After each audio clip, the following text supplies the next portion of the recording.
D44. आज no coffee no breakfast, उठून लगेच काही कामाने बाहेर गेलेलो. बट आज मी तुम्हाला माझा ट्रेजर बॉक्स दाखवणार आहे. आय होप सगळ्यांच्या आयुष्यात एक ट्रेजर बॉक्स असतो ज्यामध्ये काही मेमरीज असतात, लहानपणीचे काही किस्से असतात, फुल नॉस्टॅल्जिया. हाच तो बॉक्स आहे. मी खूप वर्षांनी हा बॉक्स उघडतोय, बट नेहमीसारखीच एक्साइटमेंट होती. बघा आता एक एक गोष्टी तुम्हाला मजा येईल. हे माझं राखी कलेक्शन आहे.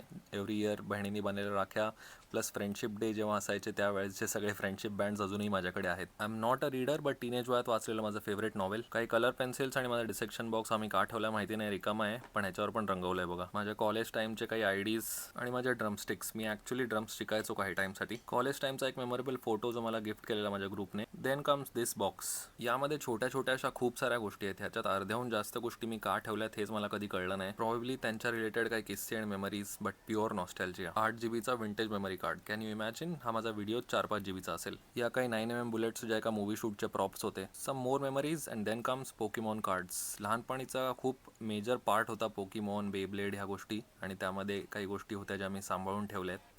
हल्ली मी फेसबुकवर खूप सारा पोकेमॉन कंटेंट बघत होतो, बट मला आठवलं नंतर की माझ्याकडे पण काही कार्ड्स आहेत, तर बघूया तर काय आहेत माझ्याकडे कार्ड्स. ह्याच्यातलं काही खूपच व्हॅल्युएबल वगैरे आहे का, कलेक्टेबल वगैरे. आणि लास्ट बॉक्समध्ये होते हॉट व्हील्सचे कार्ड्स, खूप स्पेशल आर्टवर्कवाले वगैरे जे मला आवडतात असे काही मी कार्ड्स ह्याच्यामध्ये ठेवलेले. सगळ्या मेमरीज रिलेव्ह करून मग मी कामावर गेलो. आज BMCचा खूप प्रॉब्लेम चालू होता. 9 वाजेपर्यंत ऑलमोस्ट आम्ही असेच होतो. मग शेवटी जेवलो आणि मग घरी आलो. आपला दिवस संपला. भेटू दुसऱ्या ब्लॉगमध्ये. बाय.